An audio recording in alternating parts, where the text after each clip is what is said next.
Hello friends, मैं हूं doctor नवीन अग्रवाल। मैं एक इंटरवेंशनल कार्डियोलॉजिस्ट और गुजरात के वलसाड़ और वापी जिले में प्रैक्टिस करता हूं। आज आपके लिए एक इंपॉर्टेंट और यूजफुल टॉपिक। आज हम बात करेंगे लेफ्ट मेन एंजियोप्लास्टी क्या होती है और वो दूसरी एंजियोप्लास्टी से फ़र्क क्यों होती है, उसमें क्या टेक्निकल चैलेंजेस होते हैं, उस बारे में बात करेंगे। हमने रिसेंटली एक एंजियोप्लास्टी, कौन सी टफ एंजियोप्लास्टीज होती हैं, उस बारे में एक सीरीज स्टार्ट किया जिसमें हमने डिफ्यूज डिजीज वेसल्स में एंजियोप्लास्टी का वीडियो ऑलरेडी रिलीज़ किया है। टॉनिक टोटल ओक्लूजन पर भी हमने वीडियो शूट किया है। Left main bifurcation, Venus graft, ये सारे एंजियोप्लास्टीज टेक्निकली थोड़े चैलेंजिंग एंजियोप्लास्टीज होते हैं। तो ये टॉपिक्स पर हम बात करेंगे कि ये दूसरी एंजियोप्लास्टी से क्यों टफ होते हैं, इसमें क्या टेक्निकल चैलेंजेस होते हैं और इसमें पेशेंट्स को क्या सावधानी रखने की ज़रूरत है, डॉक्टर्स को क्या सावधानी रखने की ज़रूरत है और इसको दूसरी एंजियोप्लास्टी से क्या चीज़ें हैं जो डिफ्रेंशिएट करती हैं। ये जानना समझना, अब आप कहेंगे कि हमारे लिए क्यों ज़रूरी है, तो डॉक्टर का काम है, डॉक्टर समझे कि वो कॉम्प्लिकेटेड है कि नहीं। ये समझना इसलिए ज़रूरी है क्योंकि ज़्यादातर लोग एंजियोप्लास्टी को एक सिंपल उस तरह से लेते हैं जैसे लोग अपेंडिक्स निकालने को या गॉल ब्लैडर निकालने को एक सिंपल स्ट्रीम में बात करते हैं। उसी तरह से लोगों को ऐसा लगता है कि हार्ट का एंजियोप्लास्टी भी सब एक बराबर है, सब में टेक्निकल जो इश्यूज़ है सब एक बराबर है। लोग कंपेयर करते हैं कि उसके यहाँ पे एंजियोप्लास्टी हुई थी, उसमें तो कोई तकलीफ नहीं हुई, हमारे यहाँ पे क्यों तकलीफ हुई। तो वो सारी चीज़ों में कंपेरेटिव एनालिसिस ना हो, इसके लिए आपको थोड़ा सा समझना ज़रूरी है कि कौन कौन सी टाइप्स की एंजियोप्लास्टीज़ है जो ज़्यादा टफ होती हैं, जिसमें जान का खतरा ज़्यादा होता है, जिसमें टेक्निकल रीजंस की वजह से भी कई बार बाईपास के लिए भी पेशेंट को भेजना पड़ता है और करने के बाद भी प्रॉब्लम्स आने का चांस बढ़ जाता है। वो चीज़ों के बारे में बात करेंगे। आज स्पेसिफिकली लेफ्ट मेन एंजियोप्लास्टी क्या होती है उस बारे में बात करेंगे। ये टॉपिक काफ़ी इंटरेस्टिंग और यूजफुल होगा, इसलिए रिक्वेस्ट करूंगा कि इसे एंड तक देखें। जो लोग हमारे चैनल पर नए हैं उन्हें रिक्वेस्ट करूँगा चैनल को सब्सक्राइब करें। जो लोग इस कंटेंट को इंग्लिश भाषा में देखना चाहते हैं उनके लिए रिसेंटली डॉक्टर नवीन अग्रवाल कार्डियो केयर इंग्लिश करके हमने चैनल स्टार्ट किया है, आप उस कंटेंट को इंग्लिश में भी देख सकते हैं। आज का टॉपिक है left main angioplasty. Basically left side में हार्ट की एक नली होती है और लेफ्ट मेन जिसे बोलते हैं उससे दो ब्रांच निकलती है। एक लेफ्ट एंटी डिसेंडिंग आर्टरी जो कि हार्ट का सबसे ज़्यादा एरिया सप्लाई करती है, 70% लेफ्ट साइड का हार्ट को सप्लाई करती है, और एक लेफ्ट सर्कमफ्लेक्स जो कि हार्ट के पीछे की दीवार की नली है जो लेफ्ट साइड के हार्ट का लगभग 15-20% एरिया सप्लाई करती है। इसके अलावा एक राइट साइड की नली होती है जो कि राइट साइनस में से निकलती है। ये लेफ्ट मेन जो नली है वो लेफ्ट साइनस से निकलती है। इसके दो ब्रांचेज होते हैं। तो टेक्निकली लेफ्ट में एक नली है जिसके दो बड़े ब्रांचेज हैं और इनसे मल्टीपल छोटी छोटी ब्रांचेज निकलती हैं, और राइट में एक नली होती है जिसे राइट कोरोनरी आर्टरी बोलते हैं। ये राइट साइड के हार्ट को सप्लाई करती है और लेफ्ट साइड के हार्ट का कुछ पार्ट सप्लाई करती है। अभी लेफ्ट एंटीरियर डिसेंडिंग आर्टरी जो है सबसे मेन आर्टरी 70% एरिया को सप्लाई करती है, सर्कमफ्लेक्स 15-20% एरिया को सप्लाई करती है। अलग अलग केस में ये वेरिएबल हो सकता है, किसी में कोई कम किसी में कोई ज़्यादा, पर क्योंकि ये दोनों आर्टरी लेफ्ट मेन से निकल रही हैं तो लेफ्ट मेन जो एरिया सप्लाई कर रहा है वो बढ़ जाता है। अब किसी केस में सर्कमफ्लेक्स ने ज़्यादा सा एरिया को सप्लाई कर दिया, किसी में एलईडी ने ज़्यादा को सप्लाई कर दिया, तो आपस में दोनों का इंटर रिलेशन चेंज हो सकता है। लेकिन क्योंकि दोनों ही नलियाँ लेफ्ट मेन से निकल रही हैं तो उसमें टेक्निकल चैलेंजेस बढ़ जाते हैं। और अगर लेफ्ट मेन में कोई कारण से हार्ट अटैक आ जाए तो patient almost 50% times heart attack के बाद हॉस्पिटल तक भी नहीं पहुँच पाते, घर पर ही मर जाते हैं, क्योंकि ऑलमोस्ट 90% हार्ट का ब्लड सप्लाई तुरंत बंद हो जाता है। इतना ब्लड सप्लाई बंद होने के बाद व्यक्ति इवन 5 मिनट भी सर्वाइव कर जाए तो बहुत बड़ी बात है। बहुत सारे पेशेंट लेफ्ट में एंजियोप्लास्टी के बाद तुरंत स्पॉट डेथ हो जाती है, तुरंत ही मर जाते हैं, 5-10 मिनट का टाइम भी नहीं देते हैं। तो इसलिए इस एरिया में अगर हम स्टेंट डालते हैं तो भी टेक्निकल चैलेंजेस वैसे ही होंगे, क्योंकि अगर बाई चांस स्टेंट में भी कोई प्रॉब्लम आती है, कोई क्लॉटिंग आता है, कोई इशू आता है, तो जान का खतरा उतना ही होगा जितना रेगुलर हार्ट अटैक जैसा होगा। और सडनली अगर क्लॉटिंग आती है तो सडनली जान जा सकती है। दूसरा ये है कि एक और बड़ा टेक्निकल इशू इसमें ये रहता है कि जो लेफ्ट मेन का साइज़ है वो काफ़ी ज़्यादा रहता है। अब स्टेंट तो क्या एक मेटल की ट्यूब होती है जिसका डायमीटर सब जगह सेम होता है। अगर 3.5 मिलीमीटर की तो सब जगह 3.5 की होगी, 4 की है तो सबसे ज़्यादा सब जगह 4 की होगी। टेपर्ड स्टेंट्स आते हैं कि जिसमें एक पार्ट थोड़ा बड़ा और एक पार्ट थोड़ा छोटा निस्टल वाला रहता है, वैसा होते हैं स्टेंट्स, पर उनके भी कुछ टेक्निकल चैलेंजेस रहते हैं, इसलिए वो बहुत कम केसेस में यूज़ किए जाते हैं। मेनली ज़्यादातर केसेस में सिंपल रेगुलर स्टेंट्स यूज़ की जाते हैं। उसमें प्रॉब्लम ये आती है कि बाय चांस किसी की नली लेफ्ट मेन जो है वो 5-5.5 मिलीमीटर की है और लेफ्ट एंटी डिसेंडिंग आर्टरी वो 3-3.5 मिलीमीटर की है।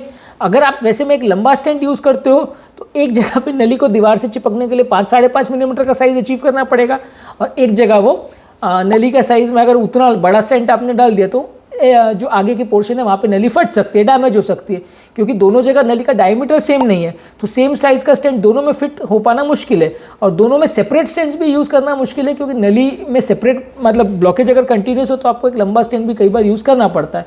तो ये एक बहुत बड़ा टेक्निकल चैलेंज होता है कि नली का डायमीटर को किस हिसाब से एडजस्ट किया जाए, क्योंकि अगर आप स्टेंट को अंडर एक्सपैंडेड छोड़ेंगे तो दीवार में क्लॉट हो जाएगा और उसमें जान का खतरा हो जाएगा। और कोई पोर्शन को अगर आप ओवर एक्सपैंड कर देते हैं, जैसे कि शुरुआत के पोर्शन को आप ओवर डायलेट करते हैं, तो बहुत ज़्यादा डायलेशन करते हैं तो वो पोर्शन फट जाएगा, वो स्टेंट फट जाएगा, और स्टेंट के स्टड्स डैमेज हो जाएंगे, फ्रैक्चर हो जाएगा, तो उसमें क्लॉटिंग का चांस कई गुना बढ़ जाएगा। तो ये डायमीटर डिस्क्रिपेंसी भी एक बहुत बड़ा इशू है, जिसकी वजह से लेफ्ट मेन एंजियोप्लास्टी टफ होती है। तीसरा बड़ा इशू, जैसा कि मैंने बोला, पहला और सबसे इंपॉर्टेंट इशू ये है कि इसमें गलती की गुंजाइश नहीं है। अगर गलती होगी तो अगर स्टेंट में क्लॉट हुआ या कोई भी कारण से प्रॉब्लम हो तो विद इन सेकेंड्स आदमी खत्म हो जाएगा। इन हॉस्पिटल में भी अगर पेशेंट रहेगा तो भी उसको जान का खतरा हो जाएगा, तुरंत जान जा सकती है। तो इसीलिए लेफ्ट मेन एंजियोप्लास्टी सबसे टफ मानी जाती है। तीसरा बड़ा इशू ये कि जब हम एक नली में बाई चांस कचरा है, हम left main to LAD stent कर रहे हैं, तो उस दौरान जब हम एक तरफ से नली को या स्टेंट को फुलाते हैं तो जो बीच का पोर्शन जिसे कराइना बोलते हैं वो शिफ्ट हो जाता है, वो दूसरी तरफ खिसक जाता है। एक तरह से आप साधारण भाषा में इसे समझे तो एक तरह से मान लीजिए कि एक तरफ का कचरा थोड़ा सा खिसक के दूसरी तरफ चला जाता है, तो एक जगह को चौड़ा करने के चक्कर में दूसरी जगह नैरो हो जाती है। ओवरऑल मान के चलिए दोनों जगह में ओवरऑल टोटल स्पेस उतना ही है, तो अगर एक जगह पे आप स्टेंट को ज़्यादा फुलाते हैं तो दूसरी जगह से वो नली छोटी हो जाती है। अब क्योंकि अगर कोई छोटी ब्रांच हो साइड में तो उतना फर्क नहीं पड़ता कि, लेकिन क्योंकि लेफ्ट मेन और से जो दोनों ब्रांचेस निकल रही है, लेफ्ट एंटी डिसेंडिंग और सर्कमफ्लेक्स, दोनों ही बड़ी बड़ी आर्टरीज है, तो एक नली में स्टेंट आप करने जाओगे, दूसरी कॉम्प्रोमाइज़ हो गई, कचरा वहाँ पे चला गया, तो भी जान का खतरा बहुत हो जाएगा, सडन क्लॉटिंग हो सकती है, तात्कालिक पेशेंट की मृत्यु हो सकती है। तो ये भी एक बहुत बड़ा इशू है। कराइना शिफ्ट इसे टेक्निकली बोलते हैं।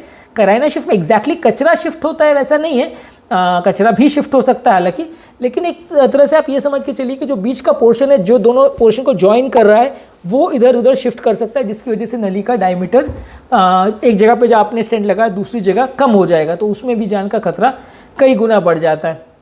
कई बार स्टेंट करने के दौरान वहाँ पे धबकारा अगर अनियमित हो जाए या थोड़े सेकंड्स के लिए भी हार्ट बंद हो जाए तो तुरंत जान जा सकती है।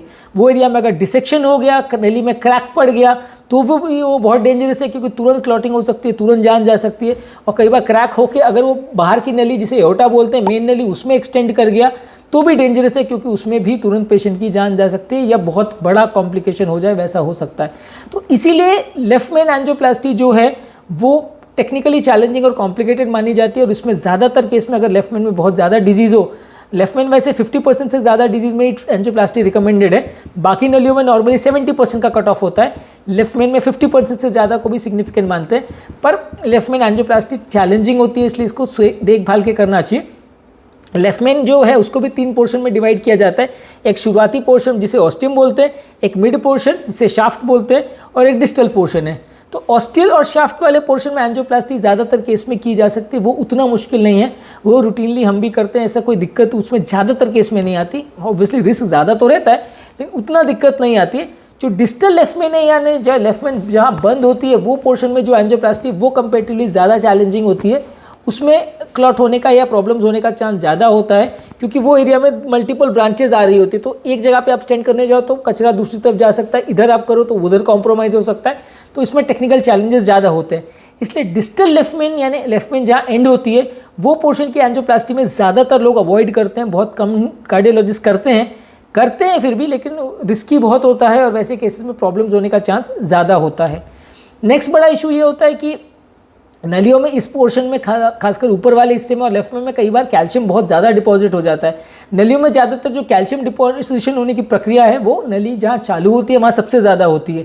तो ज़्यादातर केस में जो भी उम्रदराज पेशेंट हैं जहाँ ब्लॉकेजेस हैं, वहाँ लेफ्ट मेन में इतना ज़्यादा कैल्शियम हो जाता है कि कई बार स्टेंट बराबर एक्सपैंड नहीं हो पाता और इसकी वजह से स्टेंट डैमेज हो जाता है, फ्रैक्चर हो जाता है, तुरंत स्टेंट में क्लॉटिंग हो सकती है और जान जा सकती है। एक और चीज़ ये कि कई बार वहाँ पे जो ब्लॉकेजेस होते हैं वो कई बार स्टेंट को आप फुलाते हो, लेकिन स्टेंट में इलास्टिक का प्रेशर इतना होता है कि वो स्टेंट को वापस दबा सकता है, इसे इलास्टिक रिकॉइल फिनोमेना बोलते हैं। तो ये भी स्टेंट को कई बार डैमेज कर सकता है और इसमें भी प्रॉब्लम्स होने का चांस बढ़ जाता है।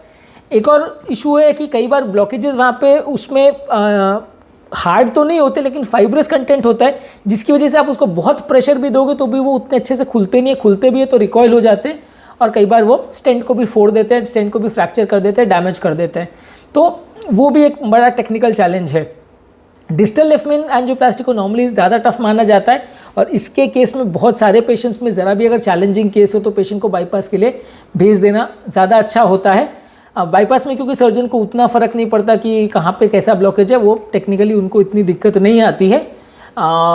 लेफ्ट मेन एंजियोप्लास्टी की दुनिया में वन ऑफ द टफेस्ट माना जाता है। रिजल्ट्स अच्छे हैं, 90-95% सक्सेस रेशियो है, लेकिन 5 से 10% भी रिस्क है और वो भी काफ़ी सिग्निफिकेंट रिस्क है। एक सिंटैक्स स्कोरिंग सिस्टम करके होता है जिसमें कौन से एरिया में कितना ब्लॉकेज है और उसमें एंजियोप्लास्टी फीजिबल है कि नहीं, बाईपास के लिए भेजना चाहिए या नहीं, वो स्कोरिंग सिस्टम कैलकुलेट किया जाता है। और अगर सिंटैक्स स्कोर पेशेंट का अगर 32 से ज़्यादा हो तो उसको बाईपास के लिए भेजना चाहिए, अगर 32 से कम हो तो एंजियोप्लास्टी के लिए भेजना चाहिए। ये एक इंटरनेशनल स्कोरिंग सिस्टम है जिसकी बेसिस पे हम डिसाइड कर सकते हैं कि पेशेंट एंजियोप्लास्टी के लिए फीजिबल है या बाईपास के लिए। तो मल्टीपल ब्लॉकेजेस और साथ में लेफ्ट मेन हो तो वहाँ पे स्कोर बहुत ज़्यादा हो जाता है, तो ज़्यादातर केस को बाईपास के लिए भेजना पड़ता है। और अगर थोड़ा बहुत हो तो सिंटैक्स स्कोर कम हो तो फिर पेशेंट को एंजियोप्लास्टी के लिए किया जा सकता है। आप ज़्यादातर मान के चलिए अगर किसी को आइसोलेटेड सिर्फ लेफ्ट मेन का अगर डिजीज़ है तो आप प्लास्टिक कर सकते हैं, प्रेफर कर सकते हैं। जहाँ मल्टीपल जगह पे ब्लॉकेज हो, नली डिस्टल पे भी खराब हो, सारी नलियाँ खराब हो, वहाँ पे आप बाईपास सर्जरी को प्रेफर करते हैं। एक और चीज़ जो बात करेंगे लास्ट में कि सिंगल स्टेंट और डबल स्टेंट स्ट्रैटेजी क्या होता है। कई बार क्या होता है कि जब हम ब्रांच वेसल्स में प्लास्टिक करते हैं तो अगर हम क्या करते हैं कि कई बार सिर्फ मेन नली में स्टेंट करते हैं और साइड की ब्रांच में अगर कोई कॉम्प्रोमाइज़ होता है या प्रॉब्लम होता है तो ही स्टेंट करते हैं, जिसे प्रोविजनल सिंगल स्टेंट स्ट्रैटेजी बोलते हैं। इसमें ज़्यादातर रिजल्ट्स अच्छे आते हैं, पर कई बार अगर साइड ब्रांच कॉम्प्रोमाइज़ हो जाए तो उसमें भी एक और स्टेंट करना पड़ता है जिसका डिसीजन ऑन टेबल चेंज हो सकता है। कई बार डबल स्टेंट स्ट्रैटेजी करते हैं जिसमें पहले से डिसाइडेड होता है कि क्योंकि साइड ब्रांच ऑलरेडी डिजीज है तो वहाँ पे बिना स्टेंट के काम नहीं चल पाएगा, तो वहाँ पे हम डबल स्टेंट स्ट्रैटेजी यूज़ करते हैं कि साइड ब्रांच में भी स्टेंट करते हैं, मेन ब्रांच में भी स्टेंट करते हैं और दोनों को बाइफर्केशन स्टेंटिंग जैसा करते हैं। इस चीज़ को हम बाइफर्केशन स्टेंटिंग वाले प्रोसीजर में वीडियो में ज़्यादा डिस्कस करेंगे। पर आपके लिए मेन ये समझने की ज़रूरत है कि क्योंकि लेफ्ट मेन बहुत ज़्यादा एरिया को सप्लाई करता है लेफ्ट वेंट्रिकल का, इसीलिए लेफ्ट मेन एंजियोप्लास्टी सबसे ज़्यादा टेक्निकली चैलेंजिंग होती है, खासकर डिस्टल लेफ्ट मेन का, क्योंकि वहाँ पे एंजियोप्लास्टी के रिजल्ट्स उतने अच्छे नहीं आते। रीब्लॉकेज का चांस भी रेगुलर से काफ़ी ज़्यादा होता है। रेगुलर एंजियोप्लास्टी में दवा वाले स्टेंट के साथ 5 से 7% होता है, तो इसमें 10 से 15% तक रीब्लॉकेज का चांस जा सकता है और क्लॉटिंग का चांस भी ज़्यादा रहता है। रेगुलर एंजियोप्लास्टी में 1 to 2% होता है, इसमें 3 to 4% तक जा सकता है। तो मृत्यु दर इसमें कंपेरेटिवली ज़्यादा होता है। कुछ करने का या रिएक्ट करने का टाइम ना दे पेशेंट को, ये सबसे बड़ा इसमें इशू होता है, जिसकी वजह से पेशेंट की जान का खतरा हो सकता है। तो इसलिए अगर आपके पेशेंट को लेफ्ट मेन डिजीज़ है और अगर एंजियोप्लास्टी करना है तो थोड़ा सा ऑब्वियसली 90-95% सक्सेस रेशियो है, लेकिन एंजियोप्लास्टी की दुनिया में ये वन ऑफ द टफ एंजियोप्लास्टीज की कैटेगरी में गिना जाता है। तो थोड़ा देख के इसको करना चाहिए, क्योंकि इसमें प्रॉब्लम्स आने के बाद कई बार संभलने का टाइम नहीं मिलता है, तुरंत जान जा सकती है। तो ये कॉम्प्लेक्स को समझना ज़रूरी है, क्योंकि मैं आगे वही कह रहा हूँ कि लोग कहेंगे कि ये हमारे लिए समझना क्यों ज़रूरी है, ये तो आपको टेक्निकल चीज़ है, आप जानोगे लेफ्ट मेन करना है कि नहीं, हमको थोड़ी पता चलेगा कि करना है कि नहीं। पर मेनली चक्कर क्या होता है कि लोग एक दूसरे से कंपेयर करते हैं कि वो ये नहीं समझते कि ये एंजियोप्लास्टी और वो एंजियोप्लास्टी में ज़मीन आसमान का फ़र्क है। अलग अलग टेक्निकल चीज़ें इन्वॉल्व होती है, जिसकी वजह से लोगों का रिजल्ट्स में ज़मीन आसमान का फ़र्क आ सकता है। तो आपको कौन से एरिया का एंजियोप्लास्टी कर रहे हो उसके हिसाब से और कितना कॉम्प्लिकेटेड है उसके हिसाब से मृत्यु दर डिसाइड होता है, और अलग अलग केस में वो अलग अलग हो सकता है। हमारे चैनल का बेसिक पर्पज़ ये है कि हार्ट और हेल्थ से रिलेटेड साइंटिफिकली करेक्ट इन्फॉर्मेशन हम आपके लिए लाते हैं, ताकि इस तरह के कंटेंट के लिए आपको भटकना नहीं पड़े, आपको डॉक्टर्स और फ्रेंड्स और रिलेटिव्स पर डिपेंडेंट ना होना पड़े। डॉक्टर्स कई बार टाइम कंस्ट्रेंट की वजह से सारी चीज़ें नहीं बता पाते हैं, और फ्रेंड्स और रिलेटिव से मिली हुई इन्फॉर्मेशन कई बार आधी सही आधी गलत होती है, जिसको फॉलो करने से फ़ायदा होने के बदले नुकसान हो जाता है। हम चाहते हैं कि इस तरह कंटेंट आपके लिए ईजिली अवेलेबल रहे, ताकि आप उसको समझ सके, समझा सके और अपनी लाइफ को बेटर बना सके, अपने पेशेंट को बेटर मैनेज कर सके। यदि आपको हमारे चैनल का कंटेंट अच्छा लगता है तो वीडियोज़ को लाइक कीजिए, चैनल को सब्सक्राइब कीजिए। यदि आपको लगता है कि कंटेंट आपके फ्रेंड्स और रिलेटिव्स के लिए यूज़फुल है तो लिंक को उनके साथ शेयर कीजिए। और यदि आपकी कोई कमेंट्स, क्वेरी, सजेशंस है या कोई और टॉपिक पर आप चाहते हैं हम वीडियोस बनाए तो नीचे कमेंट सेक्शन में उनके बारे में बताइए। हम डेफिनेटली फ्यूचर में उन टॉपिक्स को कवर करने का प्रयास करेंगे। अंत में मैं डॉक्टर नवीन अग्रवाल तहे दिल से आपका शुक्रिया अदा करूँगा कि आपने इस टॉपिक को एंड तक देखा और आपको लेफ्ट मेन एंजियोप्लास्टी के रिलेशन में कुछ चीज़ें समझ में आई होंगी। जो लोग हमारे चैनल पर नए हैं उन्हें रिक्वेस्ट करूँगा चैनल को सब्सक्राइब करें, और जो लोग हमारे चैनल पर इंग्लिश कंटेंट देखना चाहते हैं, इंग्लिश में इन वीडियोस को देखना चाहते हैं, उनके लिए डॉक्टर नवीन अग्रवाल कार्डियो केयर इंग्लिश करके हमने रिसेंटली चैनल स्टार्ट किया है। आप उस कंटेंट को इंग्लिश में भी देख सकते हैं।